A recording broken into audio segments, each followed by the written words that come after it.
We just spent 72 hours in what might be the most controversial cabin design Royal Caribbean has ever created. We tested all the features and we give you our honest take on how it compares traditional staterooms to help you stay one step ahead of everyone else on board. Up next.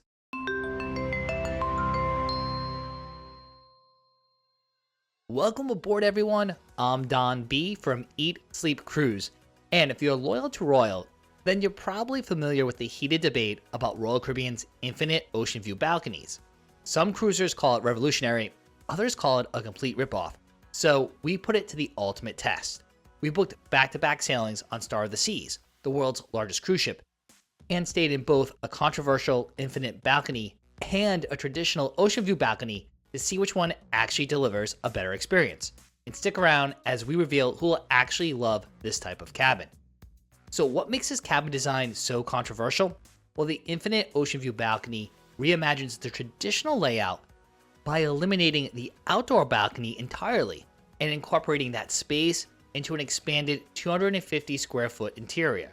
There's no actual outdoor balcony at all. Instead, the room flows seamlessly from the traditional cabin area into what Royal Caribbean calls the balcony space. It's essentially an extended living area with a floor-to-ceiling window that opens from the top via the push of a button, plus 2 additional chairs and a table. Perhaps the biggest turnoff is that the air conditioning actually shuts off when the window opens, meaning the cabin temperature becomes whatever the outside air temperature happens to be. Compare that to a traditional ocean view balcony that gives you true open outdoor space with a sliding glass door that provides clear separation between the indoor living space, which is usually around 204 square feet, and that dedicated 50 square foot balcony outside. You can enjoy outdoor time while others remain in air-conditioned comfort. So for this test, we spent 3 nights in a traditional ocean view balcony, cabin 8268, a portside cabin located just forward of the midship elevators. We also spent 3 nights in an infinite ocean view balcony, cabin 9590, starboard side cabin located just aft of the forward elevators. Now before we go into this comparison, here's what's important to know. The interior accommodations are essentially identical between these 2 stateroom categories. Both include bathrooms that feature the same rectangular shower with glass door and built-in seat, a significant improvement over the curved shower stalls found on older Royal Caribbean ships. You get the 3 small shelves besides the sink and additional small shelves behind the toilet. The closet design is also identical, divided into roughly 2/3 and 1/3 sections. The smallest section provides full-length hanging space, while the larger section combines a top clothes bar with 4 exposed metal storage cubes below. Both rooms have shelves hidden behind the full-length mirror where you'll find the safe.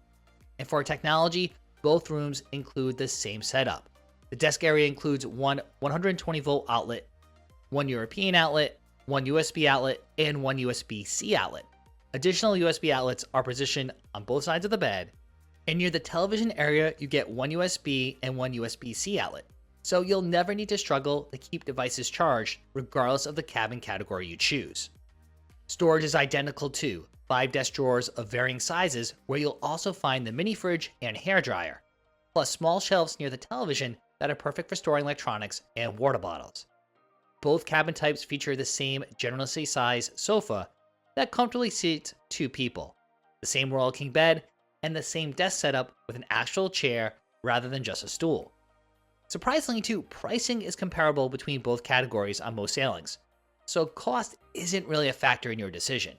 You'll essentially be paying the same amount regardless of which balcony style you choose.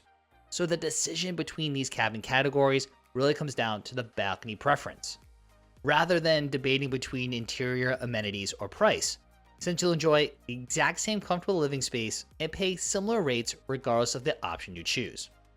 Walking into that traditional ocean view balcony first, you get that familiar cruise ship layout that seasoned cruisers know, with the bathroom close to the door and then the main living space naturally flowing throughout with the sliding glass door providing clear separation to the outdoor balcony. On the other hand, with the infinite ocean view balcony, it feels dramatically different. When you walk in, the space just keeps going. There's no clear division between the main cabin and the balcony area. It's all one continuous 250 square foot interior space. although the floor-to-ceiling window does create an impressive visual connection to the ocean. The first test was obvious. We had to try that electric window system. Push the button and the window opens from the top. It's actually pretty impressive from an engineering standpoint, but it also takes a few seconds, and within minutes you can feel the air conditioning shut off and the cabin temperature start to change. By day 2, this is where the real differences become apparent. During our morning coffee routine, with a traditional balcony, I can step outside and enjoy the ocean breezes, while Heidi stays comfortably inside the air conditioning. The infinite balcony, opening that window meant the entire room became whatever temperature it was outside. Now, in certain regions of the world, this might not be an issue, but in the Caribbean heat, this became problematic quickly. The cabin would heat up and fog in within just a few minutes of opening the window. So when picking this cabin category, you're essentially choosing between fresh air and climate control, but you can't have both. Privacy is another thing to consider as well. Traditional balconies have dividers between neighboring rooms, but these dividers don't provide complete privacy. You can often hear conversations from adjacent balconies. Sometimes you see neighbors depending on the divider design. The infinite design actually provides enhanced privacy, since you're technically still inside your cabin rather than an outdoor balcony where sound carries more easily. With the infinite balcony, you're separated by the ship's actual interior walls rather than just balcony dividers, which means less noise from neighboring cabins and no visual interruptions from people on adjacent balconies. It creates a more secluded feeling. To be completely honest, by day 3 of our cruise, we got accustomed to the infinite balcony layout, but we didn't love it. It did alter our typical cruise routine somewhat, as we found ourselves really missing the ability to step outside to truly enjoy the ocean views and get those great videos and photos of the ship passing by scenery. We were surprised that everything else about the cabin was identical, from the storage to the bathroom setup, the bed, desk, and sofa. We did end up using that extra interior space, but probably not really effectively. We used the extra interior space to reorganize our suitcases, as well as store some of the souvenirs and items we acquired during the trip. But the furniture in the indoor balcony area was actually nicer and more comfortable than what you find on a traditional balcony. We did use a table and chairs to do some work and manage social media, which was more comfortable than trying to work on the small outdoor furniture on a traditional balcony. Would we consider this room better than an inside or ocean view cabin?